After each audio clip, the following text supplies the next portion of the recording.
Okay, let's do a little pedestrian sound check a minute. People way up there, wave if you can hear me. Yay! Okay, people over here, wave if you can hear me. Up here, how are we doing? Okay, and in the back of the sanctuary. Back of the sanctuary says louder. I don't know what to do about that exactly. I'm as tall as I can get. Okay, and at this point, can people in the back of the sanctuary hear me? Better. Okay, we've got Jody Clark working the soundboard. Thank you, Jody.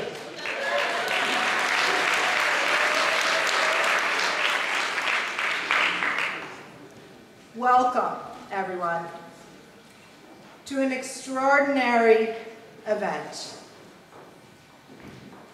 We are so grateful to have Joanna Macy with us today.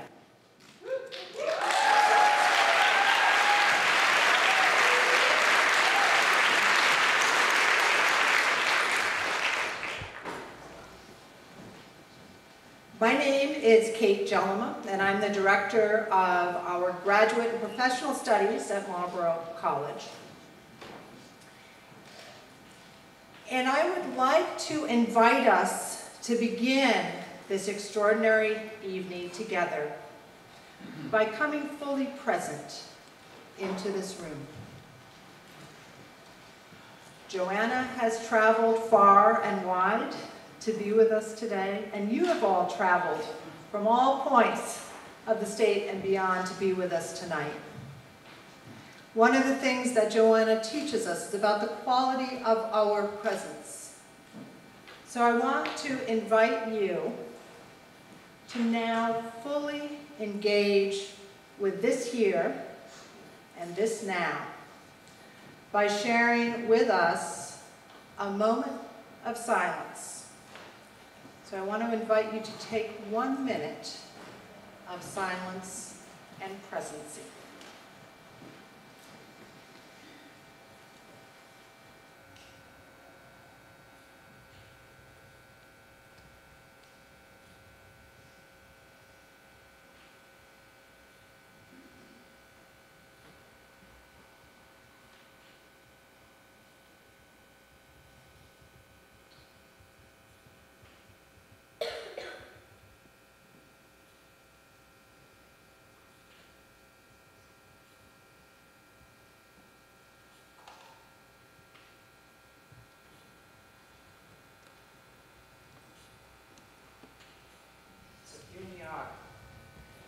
There is probably only one scholar in the world who is taught as a resource in Marlboro College undergraduate philosophy classes and in our graduate program in teaching for social justice and in our MBA for conscious business.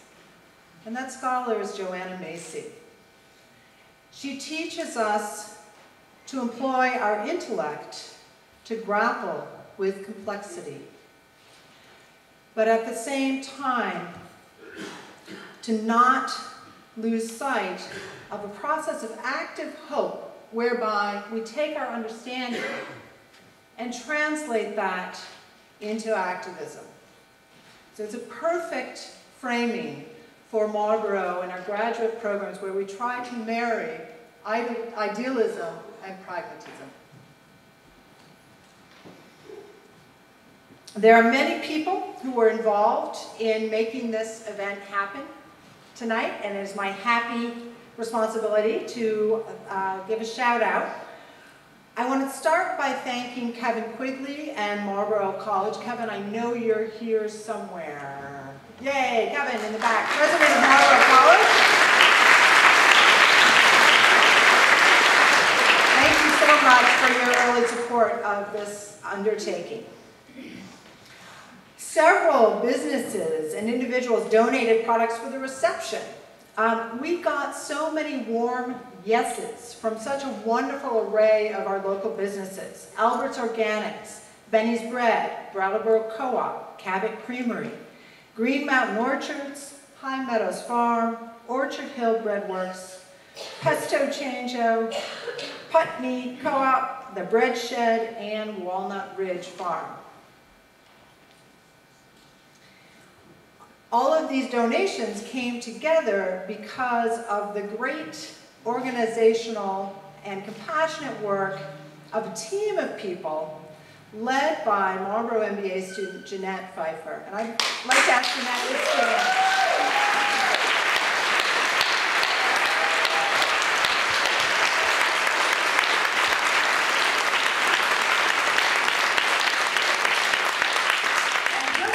If you are in the category of a Marlboro grad student who helped to pull this together, or in the broad category of a friend of Jeanette who was part of the organizing team, please stand briefly.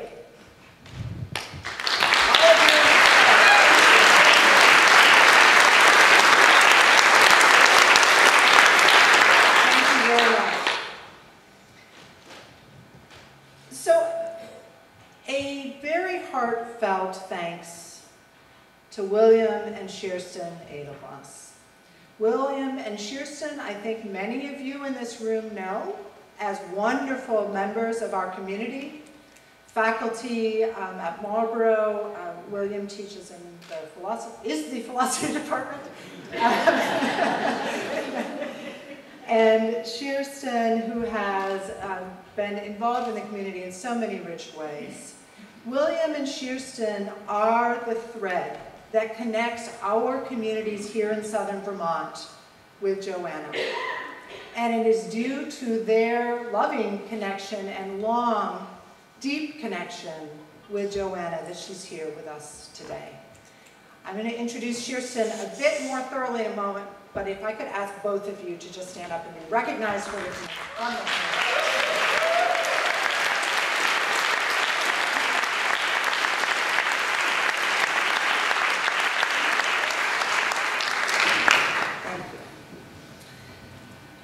Shearston, I'll be calling up to introduce Joanna. Shearston Edelglass is a graduate of Marlboro College from 1995, and she's been living here since 2008. She occasionally teaches at the undergrad college, and since 2011 has been engaged in work with Joanna, assisting Joanna in her Work That Reconnects. She has also been outreaching to the community through Way of Counsel training, which is an extension in many ways of the values and principles that Joanna holds dear. And I want to make a plug for a class that she's co-facilitating in October, a Way of Counsel training. And you can email Shearston to learn more about that, or try to find it on our website. Her email is kaedelglass@marlboro.edu.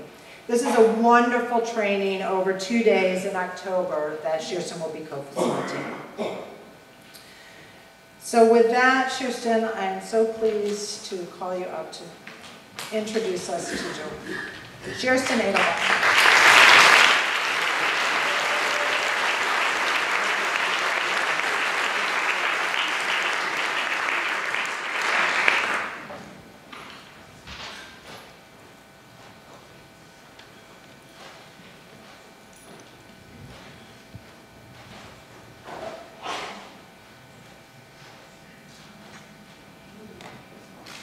Thank you, Kate. That was a beautiful introduction.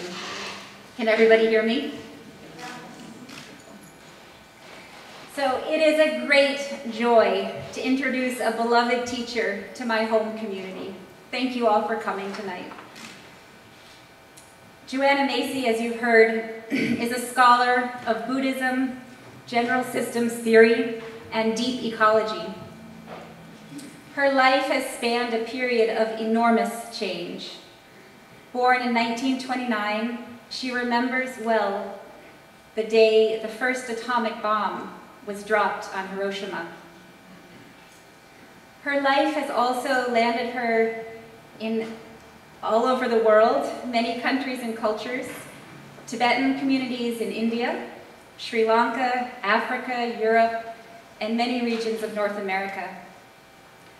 Her concern for the effects of nuclear contamination on people, the planet, and future generations led her to become a leading voice in the anti-nuclear movement in the 1970s and 80s. Recognizing the psychological and emotional impact of the bad news on activists and citizens, she began to develop workshops that would open space for people to experience their despair more fully and honestly, and to develop their capacity for feeling empowerment and support in their work. These interactive workshops grew into a body of work that she and her colleagues have come to call the Work That Reconnects.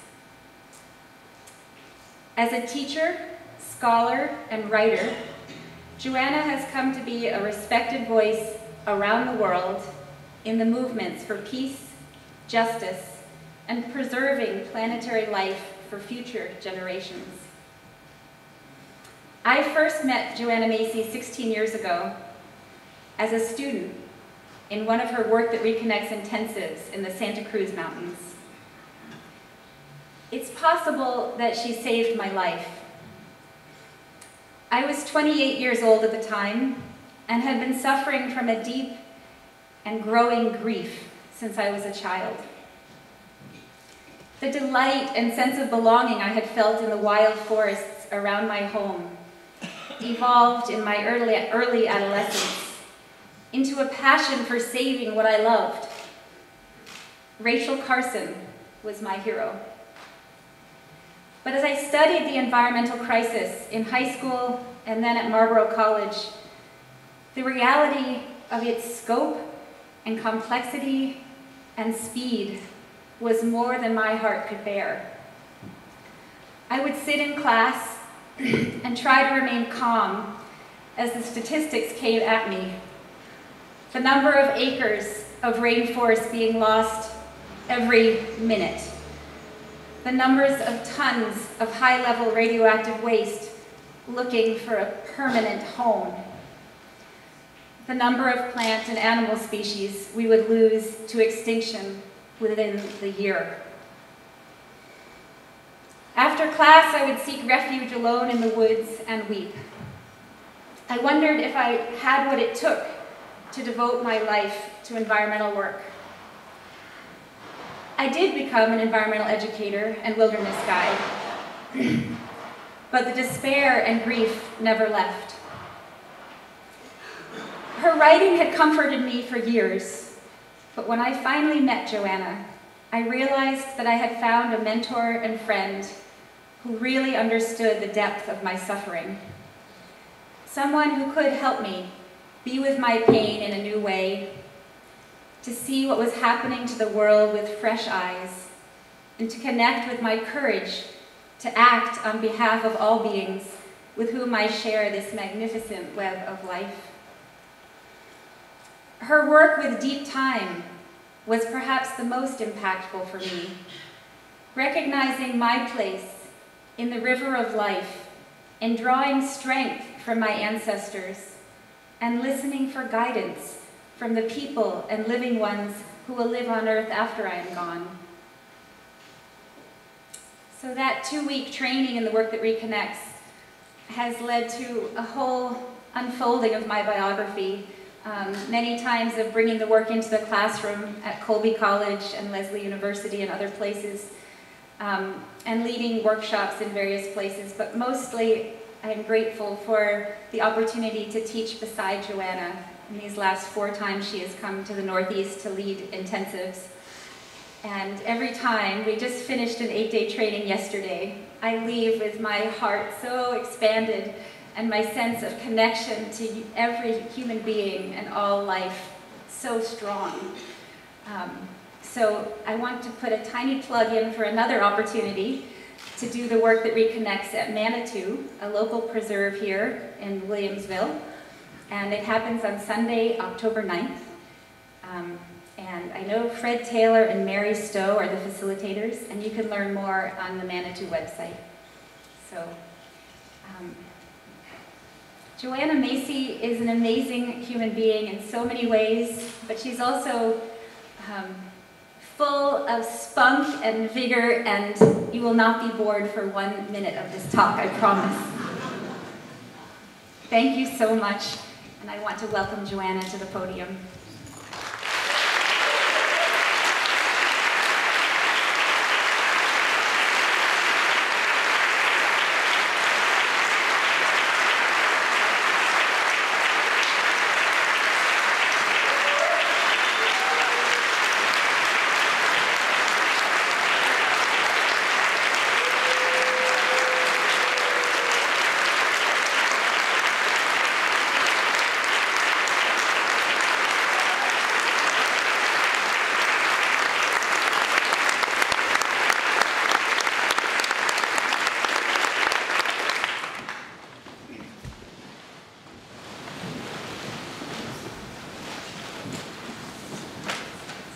Thank you, Kirsten.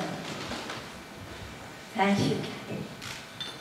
I am so grateful to be here. So glad.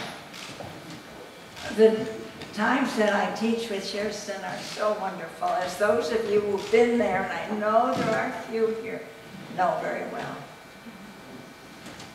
Yeah. And to be with her family, and then to be with Marlboro. I feel this is part of my life, even when I'm not here. I have tremendous respect for the vision of education that you follow and realize, and the steps that you are taking to bring more and more people into the family of seekers and doers, that you prepare for this incredible moment of life on earth. Thank you, and thank you, President Quigley, and all of you who are here, and the students. I know you had to come, so. Yeah. Just don't look at your cell phones while I'm talking. I was invited recently to give a talk at the UC Berkeley, University of California, Berkeley, where they said, and there's a faculty who loved it when I would bring experiential work into the classroom. But she said, these are 400 and they're raked seats, and you can't, they can't do anything except listen to you. And I said, well, do you think they will listen? Or do you let them watch their devices? They said, there's nothing we can do about it. So at any rate, I am so very glad to be here. When I was getting on the plane at San Francisco Airport 10 days ago, the plane was a little late, and so I had time to wander around, and I turned and strolled, and I saw that up above, there was a mural above the opening in the hallway to a United Flights, and I stopped and looked at it, and it was beautiful. It was and I wrote about it in my journal. I said it was overhead to the gates 84 to 89. Huge, lovely, kind of blurry in blues and earth colors, a landscape that looked like glaciers coming and melting into new rivers and broken beams, and as if a building had collapsed. And then I saw on the side a gravestone. And then I looked closely at it, and it said in rough writing, "Is form, is void." And then I read underneath that, one might see, ... all have a lot, ... in common. After the dust settles, the glittering remains. So I had a quick mini vision of the Dharma seeping into the pores in North America as a time when people were looking at rather general collapse. Is form, is void.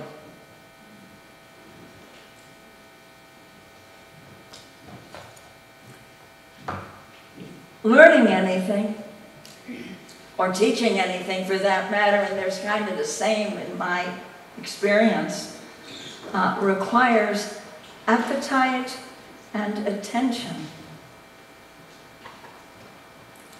To learn about our world involves a desire and a capacity to be fully present to that world. And that is hard to do when what is here is unraveling, like that mural displayed. And why attend even to the broken if it cannot be mended? If things are falling apart, why look? Why bother at all?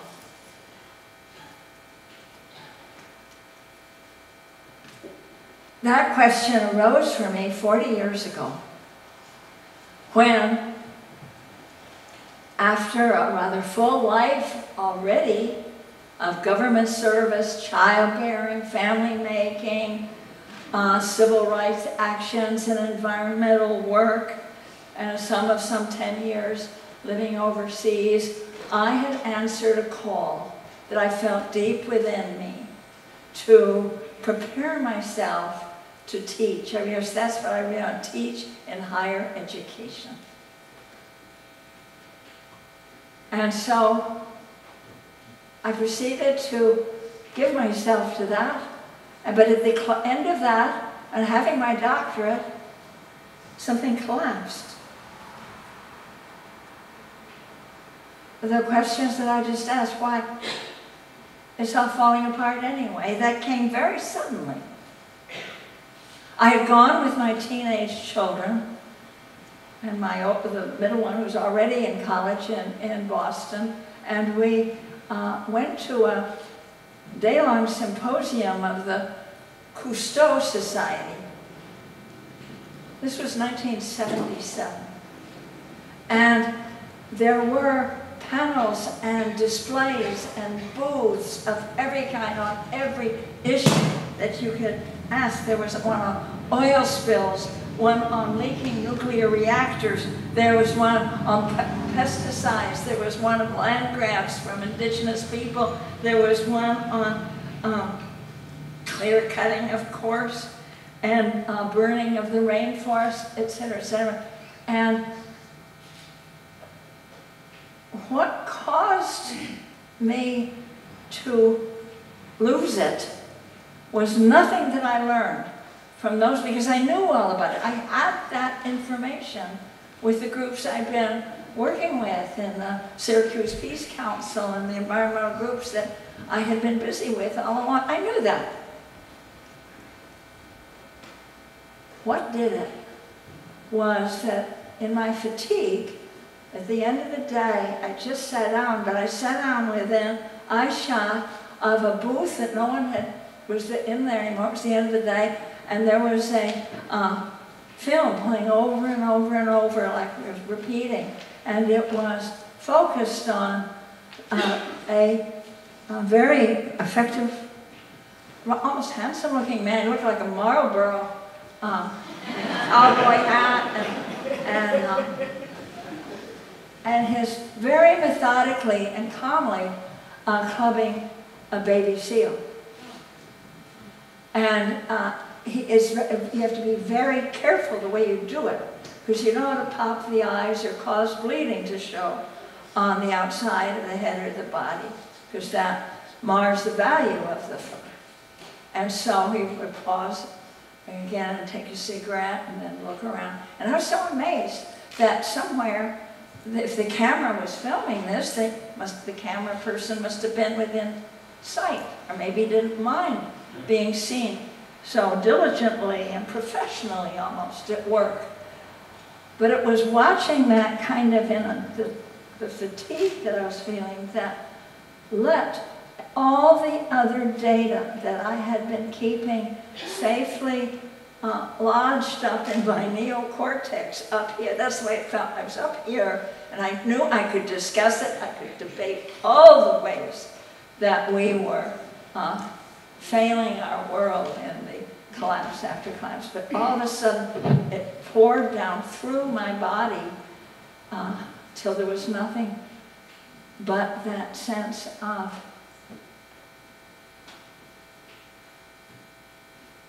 we could lose our world. We actually can let our world be destroyed. It wasn't a conviction that we would, that it was inevitable, but the possibility, and that possibility was so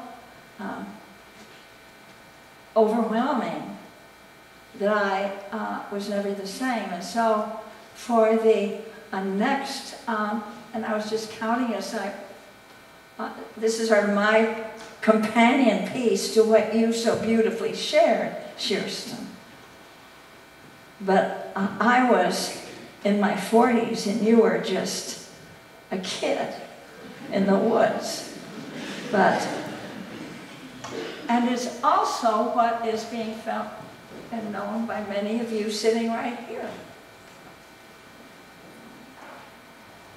So I was glad. It was like this dark passage, and it's like a dark night of the soul.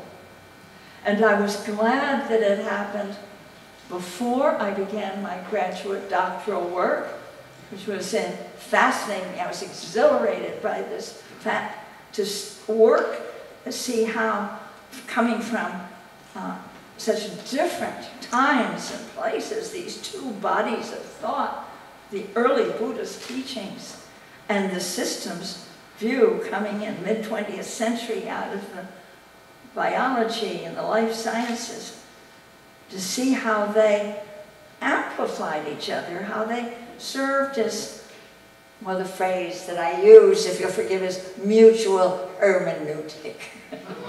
But at any rate, they informed each other in a way that provided a anchored in me that despite what I was going through, what held me was that I had been given that sustained application of heart, mind, grit, gut, imagination. You've got to have imagination in it. Devotion had so persuaded me of the reciprocity at the heart of the universe, of a coherence to existence, that it didn't depend on whether I felt it, or didn't depend on what was happening to me or what I was feeling. And that has been one of the great gratitudes of my life.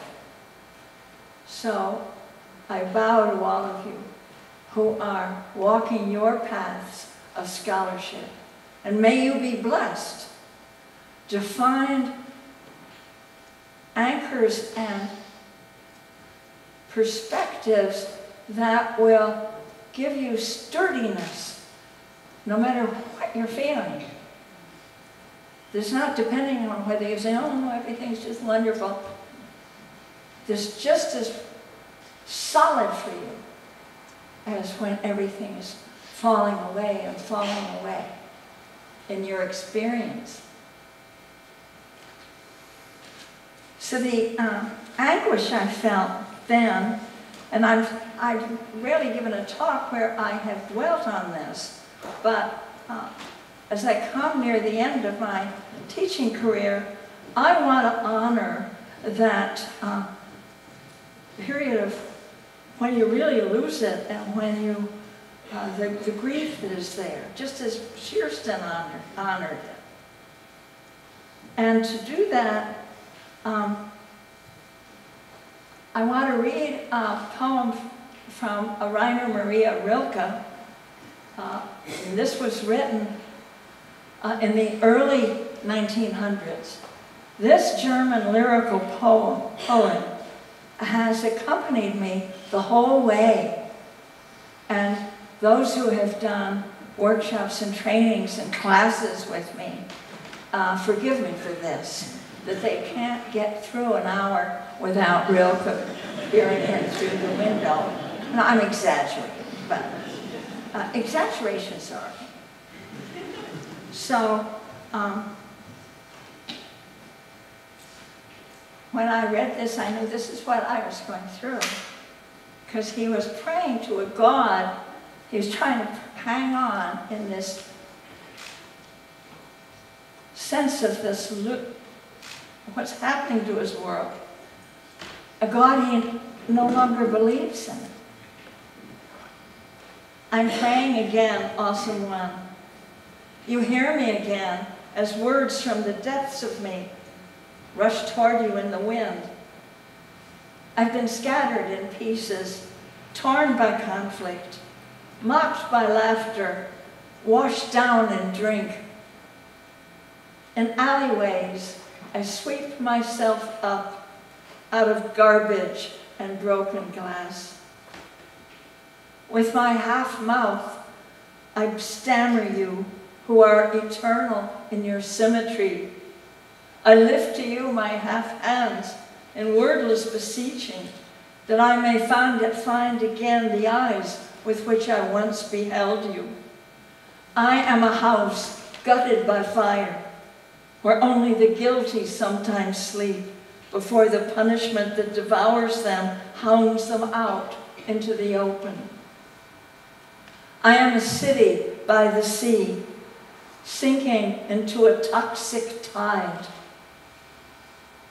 I am strange to myself, as though someone unknown had poisoned my mother as she carried me. This was 1903. Is here, in all the pieces of my shame, that now I find myself again. I yearn to belong to something, to be contained in an all-embracing mind that sees me as a single thing. I yearn to be held in the great hands of your heart. Oh, let them take me now. Into them, I place these fragments, my life, and you, God, spend them however you want. See, you catch the turning there. Facing what he didn't want to face, but what was, he had the courage to face. It was, and he put that into words. He found the strength.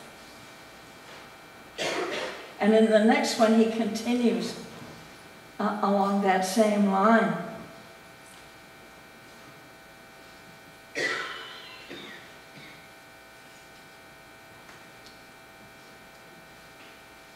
I am orphaned each time the sun goes down.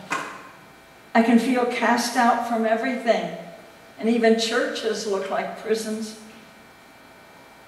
That's when I want you, you knower of my emptiness, you unspeaking partner to my sorrow. That's when I need you, God, like food. What's past lies still ahead, and the future is finished.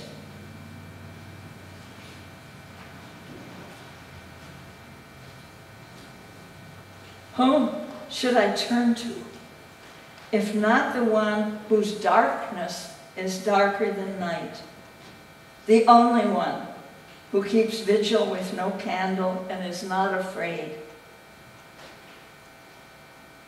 The deep one, the deep one whose being I trust, for it breaks through the earth into trees and rises when I bow my head, faint as a fragrance from the soil.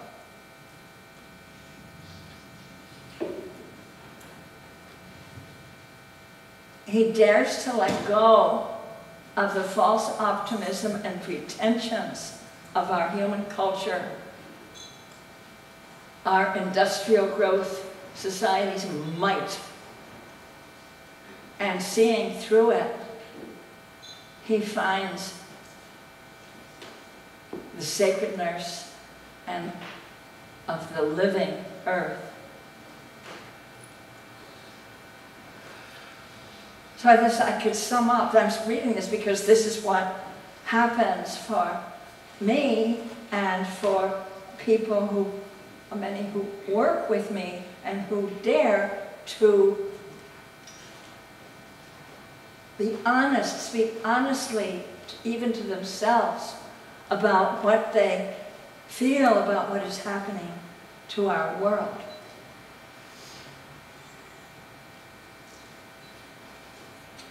And then just one more from this series that,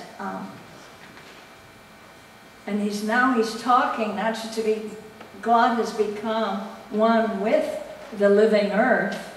And so he says, directly speaking to earth. And I'll just read the German so you can hear the kind of drum beat of the Du dunkelnder Grund, geduldiger trägst du die Mauern.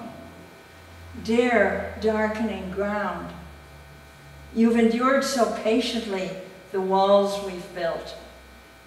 Perhaps you'll give the cities one more hour. And grant the churches and cloisters too. And those that labor, will you let their work grip them another 5 hours or 7 before you become forest again in water and widening wilderness in that hour of inconceivable terror when you take back your name from all things? Just give me a little more time. I just need a little more time, because I want to love the things as no one has thought to love them until they're real and worthy of you in their true vastness. I just love that. You know, and this was, I just want a little more time. There go the city. You know, I'm just about to get a grant from the Ford Foundation, or I'm just getting a new job, and just give me a little more time. I've got this strategy, I've got an organization that I'm running for office, I'll be part of city council. And he says this, I just need a little more time because I'm going to love the things as no one has thought to love.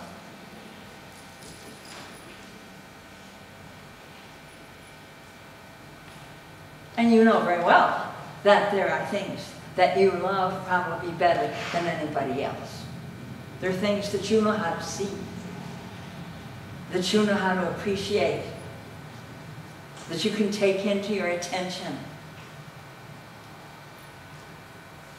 So that's good news. That's what we're here to do in a time when the world is coming apart.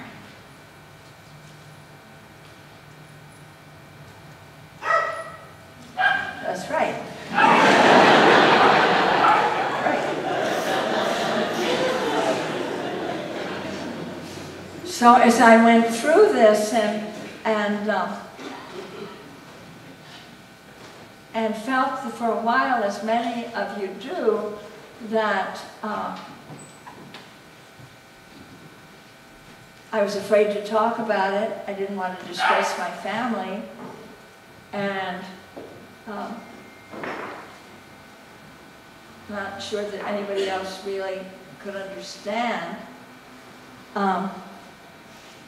And then I found that there were, as I began experimenting with ways of bringing people together. So it was clear to me then that if I taught, and whatever I taught, it was what I wanted to do was to help or accompany others to see and be present to what is happening to our world and to love our world. And to a surprising extent, those two things actually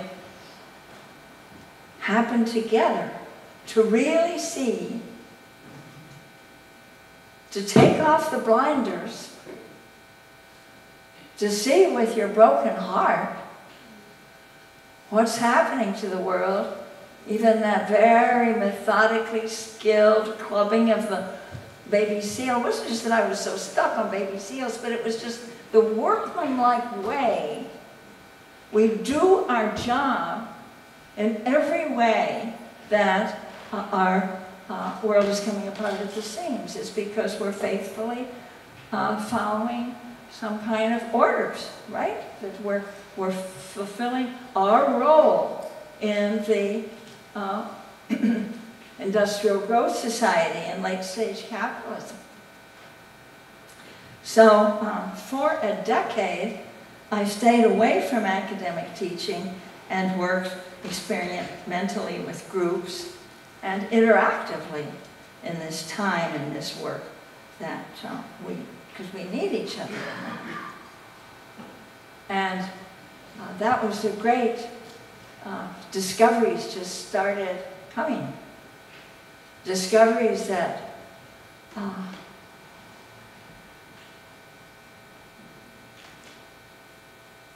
just like everybody's lonely, everybody feels at some point. No, I can't say that. No, I won't say that because I think it's not true, so I won't say it. But what we did find is that, or what we just discovered, that it was possible not to fear the suffering. And that once you stop being afraid of the pain, it just passes right through you. You're only afraid of what you're resisting, what you don't want to experience, and you hold it at arm's length away, and then you're stuck with it. And we discovered that our pain for the world, as we began to speak it and ritualize it and interact in ways that could free us to talk about it, where that pain for the world was just one side of the coin, and the other side of the coin was our love for the world. That they're not separable. And that what we must take care to do is to not pathologize it. Of course we hurt for the world. It's our body. It's our larger body. It's perfectly normal. It's healthy. It's wholesome to be able to respond. Living flesh, you know it's alive because you can poke it and it hurts. You can poke it and it bleeds. You can irritate it. You are alive. Let the pain for the world be a demonstration of your own vitality. And to find that being able to take that in together brought a quality, a realization of our mutual belonging. That yes, we belong to each other. We belong to the trees and the birds too and the soil. But to our brother, sister humans, we really need each other now to take in what is happening to our world. To the species, our brother, sister species. You can't, it's too big to take in by yourself. The fact that we're continuing to make more and bigger and sharper, not bigger, but more powerful nuclear bombs. To face the fact of how rickety our electric grid is, how quickly with flare or assault it could go out. The lights could go out and we'd be marooned. And there'd be, as I was talking with my friend Arnie Gunderson from Burlington, who's in the audience, we had lunch together, and Maggie, they were saying, yeah, and the lights go out, and you'll have nuclear explosions and nuclear explosions all over the country because you need to keep the pumps going to cool the storage pools. It's too much for us to take in alone. And you can take it in together in ways that bring forth your respect for each other, your care for each other. And that very act of accompanying each other in this way breeds such so bright, so strong a respect, feels like hope. Very helpful to us in all these years in this work. The work that reconnects, as Kirsten pointed out, came straight from the Buddha Dharma. But you don't need to fly a Buddhist flag in doing this work. I didn't. People who were in Buddhist practice could recognize it. Though sometimes I'd use the phrase the Bodhisattva, because that seems just exactly what we were beginning to see in each other as we told the truth with each other about what is happening to our world. And what we saw in each other was so close to that hero of the Buddhist tradition that is called Bodhisattva. The one with the boundless heart. The one who gets it that there's no private salvation. That we're in this together and we make it together or we don't make it at all. That we're built for caring for each other. That brings forth the clearest qualities of integrity and laughter as bright as our tears. And this care that wells up without any effort within us. So the image of the Bodhisattva is very strong. And also from the Buddhist tradition, a prophecy that was given to me right as I started, right at the time I was coming out of that dark night of the soul, dark passage, and given to me by my best friend in a Tibetan community in northwest India, Tibet in exile, that I had been working with to help them stay together during the 1960s when we were there on the Peace Corps staff. And I'm going to tell you this prophecy because I like it and because you'd like to hear it. And because you'll recognize that the hero figure in it is a metaphor for the Bodhisattva. It's about the coming of the kingdom of Shambhala, and it's from the Kalachakra Tantra. And when I went back to visit my friend Dugu Trigel Rinpoche in 1980, and my family was with me at that point up there in Tashijong, he said, I want you to hear this. As if he knew, but then why not? Why wouldn't he know that I needed it? You want to hear it?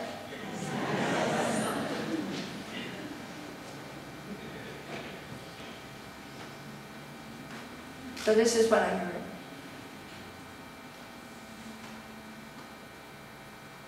There comes a time when all life on earth is in danger. In this time, great powers have arisen, barbarian powers. And although these powers waste their wealth in preparations to annihilate each other, they have much in common. And among the things they have in common are weapons of unfathomable death and devastation.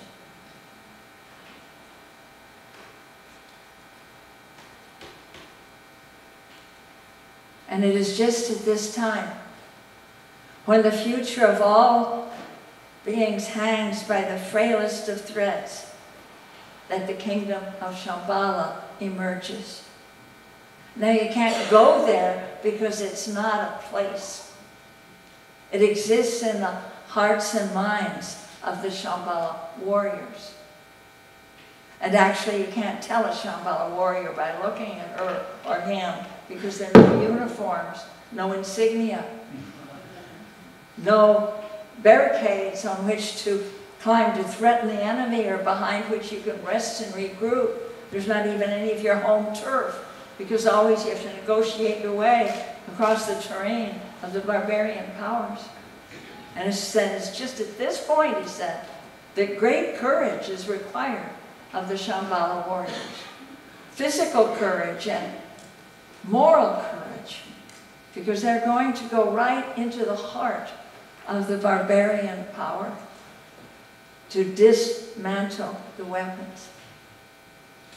Weapons in every sense of the word.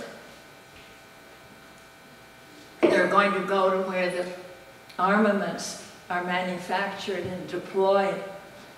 And they're also going to go into the corridors of power where the decisions are made and dismantle the weapons. And he said, Joanna, mark this. The Shambhala warriors know that these weapons can be dismantled. Why? Because they are mano maya.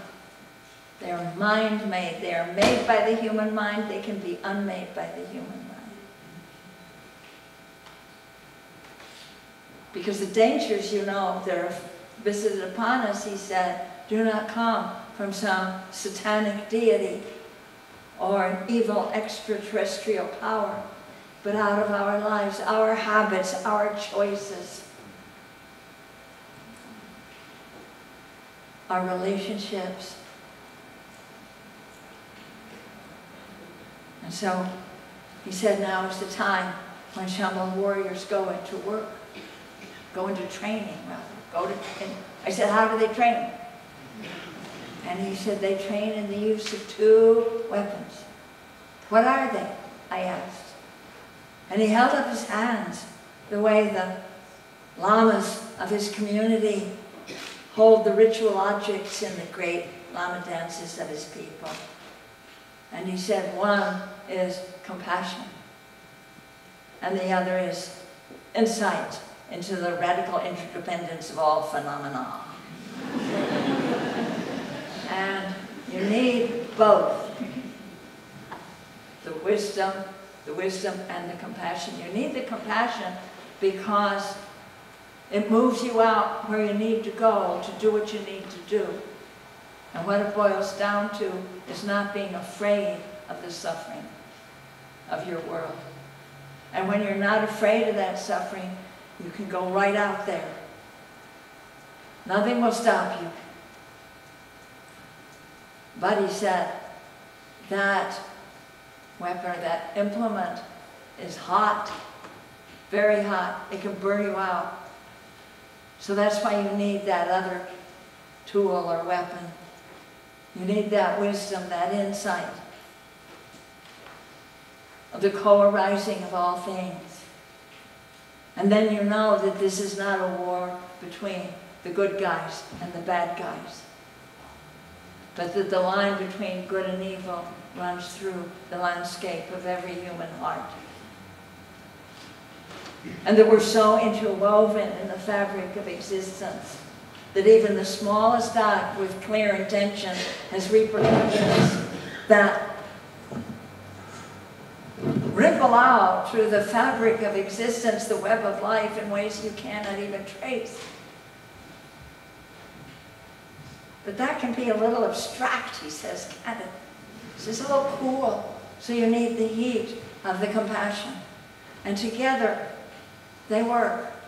And then I remember seeing, of course, in the puja hall, the monks are chanting with moving gestures, the interplay, often as not, between karuna and prajna, between compassion and insight.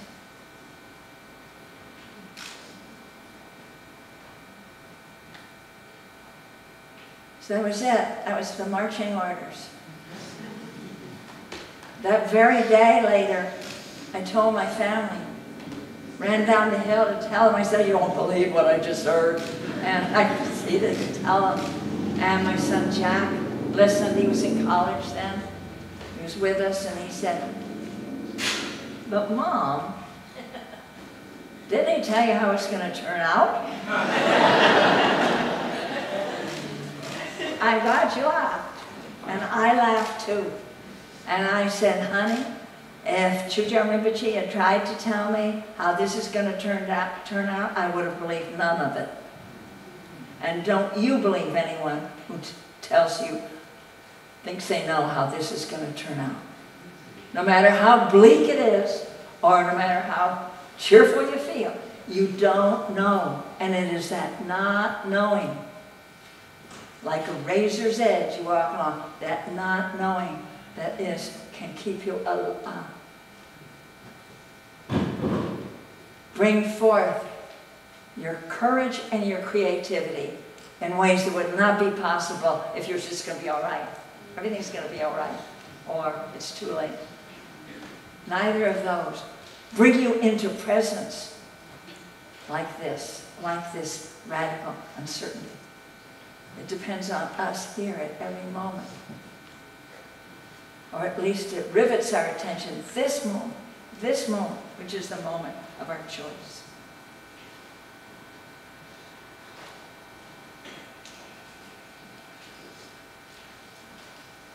As I was doing this work with people and engaging in it and learning, I thought that something new started to happen.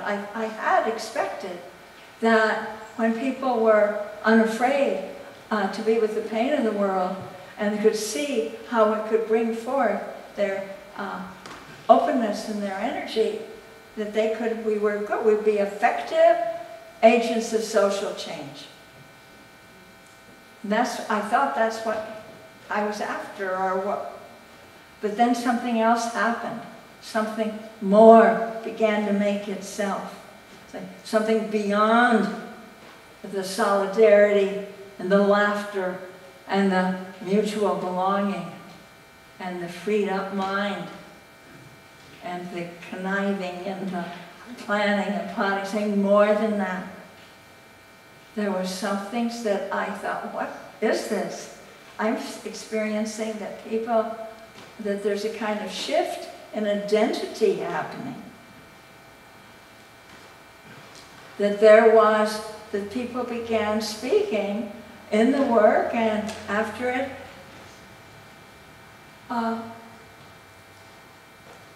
as if they were not just the person they'd always been, but almost speaking in some ways from the perspective of our earth itself, that the earth was waking up inside these ordinary people, that the earth was like coming to meet them, to meet us, and in this kind of awakening that was happening, where a motivation was taking place not just to be a good activist for social justice or for the survival of the rainforest or the healing of the,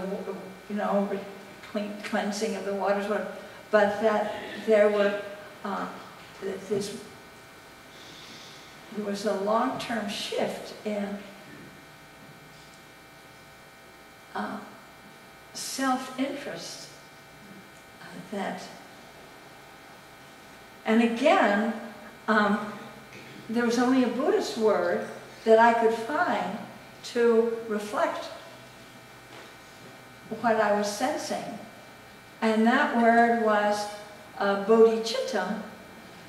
And then these people weren't Buddhists, we weren't talking Buddhism. We were walking through the landscape of our caring and our relationships, and what was manifesting was this motivation to act on behalf of the whole, the part acting beyond self-interest, beyond one's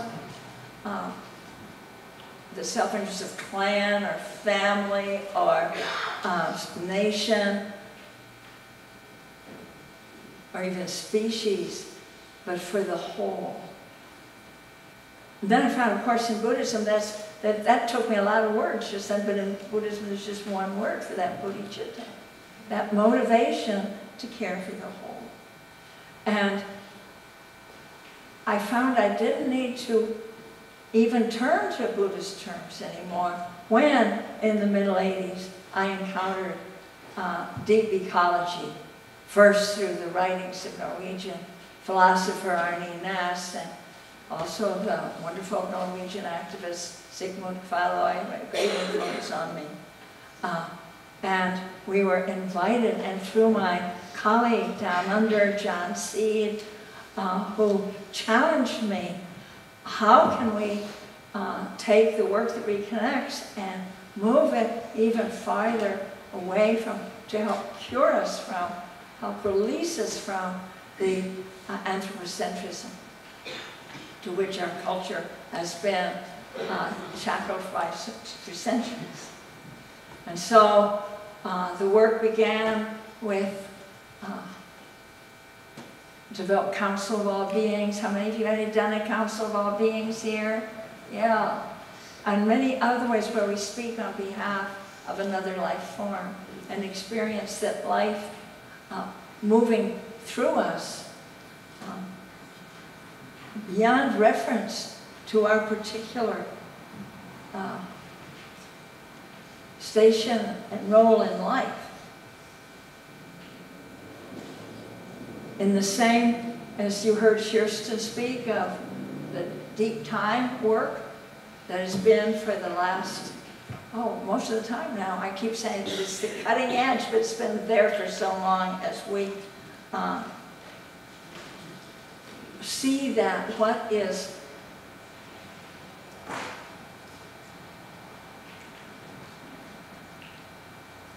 that we're caught in a culture that is in its trashing of our world, this economic growth society, this late-stage capitalism, this, or to use the Norwegian term, industrial growth society, that we are also now, because of the going almost maniacal need to keep growing,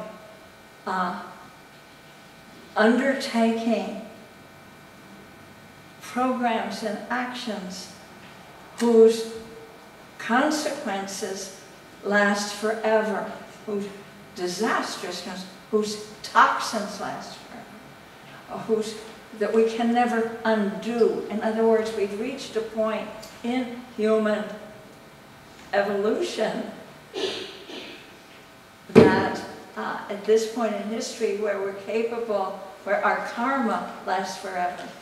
That's true with radioactive contamination, the half-life of depleted uranium, which is mixed in with so much of our military hardware and we're using, is 4.5 billion years. It's the age imputed to the earth. It's almost mythic. And so what we're doing under pressure of time and efficiency and profit often, and our military gain, we can never undo it.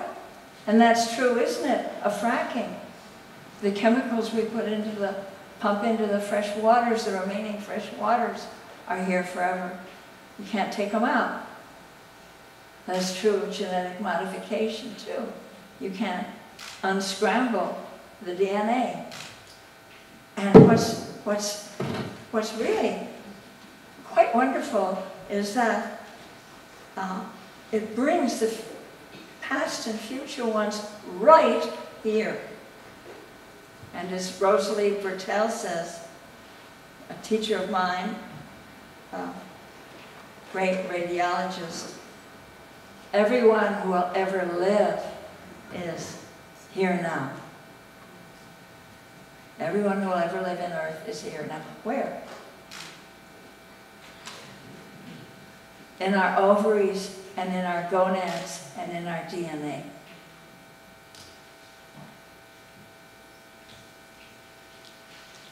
the things that we do in a hurry now, and even that we take in, will have last forever. And the past is here as well, so we could do a little experiential exercise right at this moment as we come toward the end. Look at your hand. Focus your attention on this hand. Notice all those little bones so carefully and delicately hinged. Notice that a heavy padding or shell is dropped away and you have soft, sensitive padding on fingertips and palm. Look at this as if you were a researcher from outer space. What you're looking at has been shaped by generations of the evolving life on planet Earth. This was a fin once, they say, in the mother seas where life took form. And every adventure since then that has shaped this hand is here present in this hand. And with the imagination that you can begin to use more fully to understand the magic of our world, our connections with each other through time and space,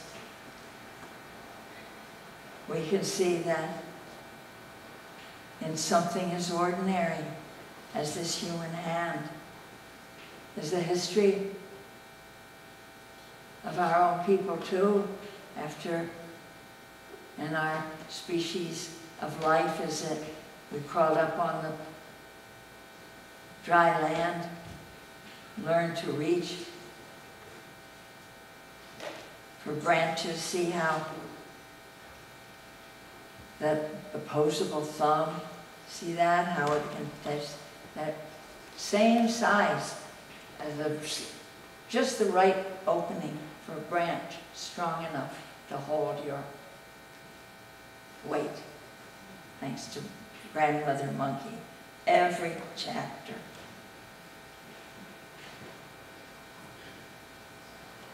We can let, thank you, we can let every, and keep creating ways for us to remember our mutual belonging now and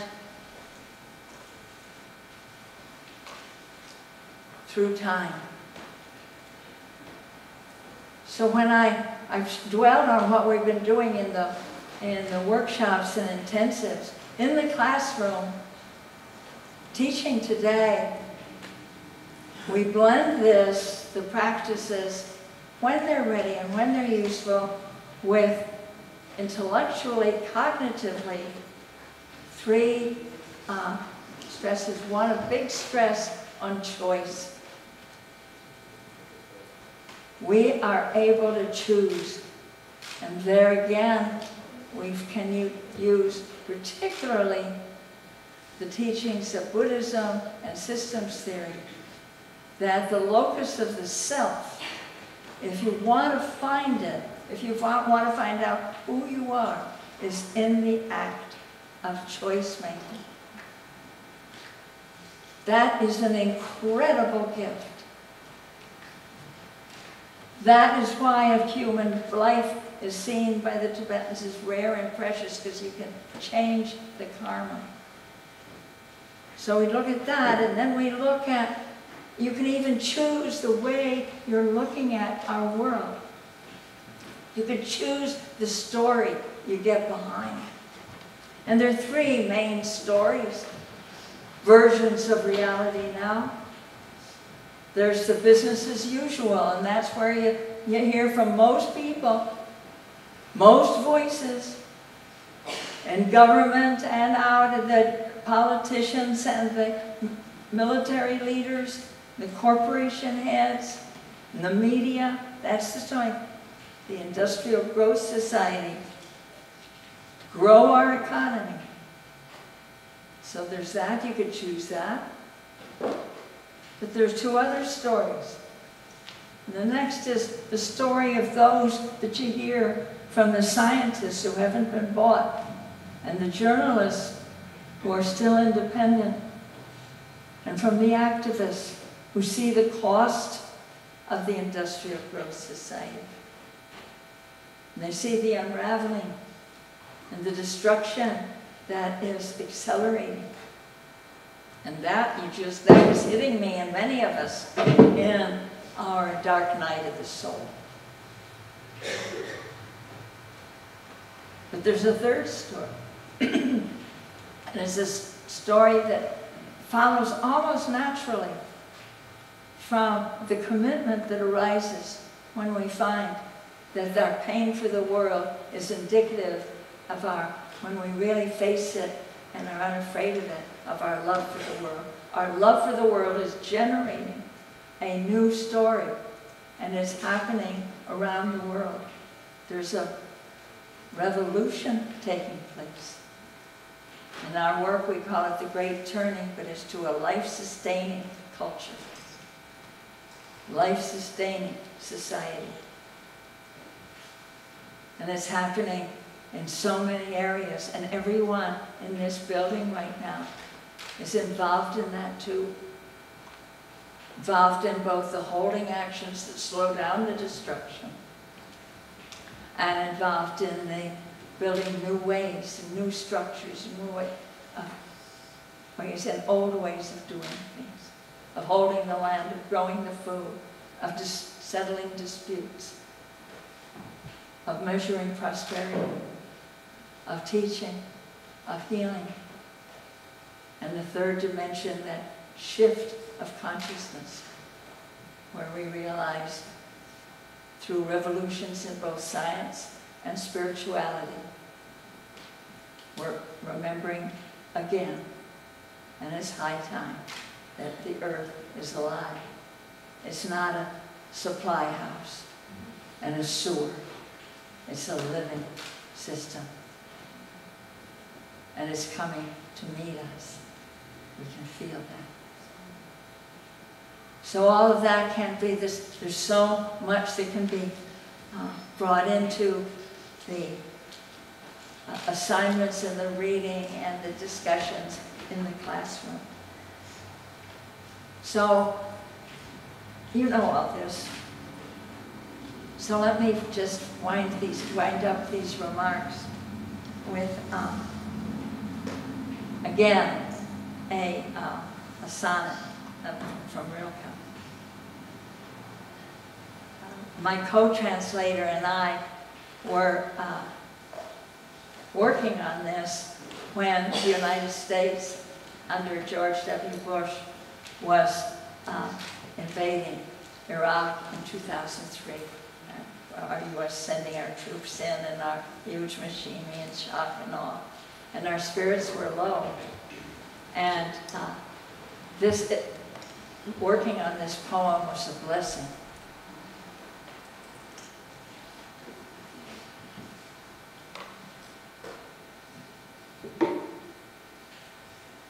Quiet friend who has come so far,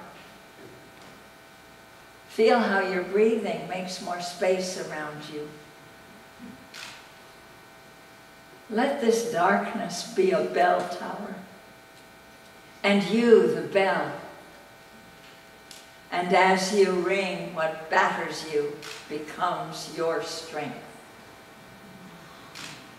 Swing back and forth into the changes. What's it like, this intensity of pain? Oh, if the drink is bitter, turn yourself to wine. In this uncontainable night, be the mystery at the crossroads of your senses, and the meaning discovered there. And if the world has ceased to hear you, say to the silent earth, I flow. and to the rushing water speak, I am.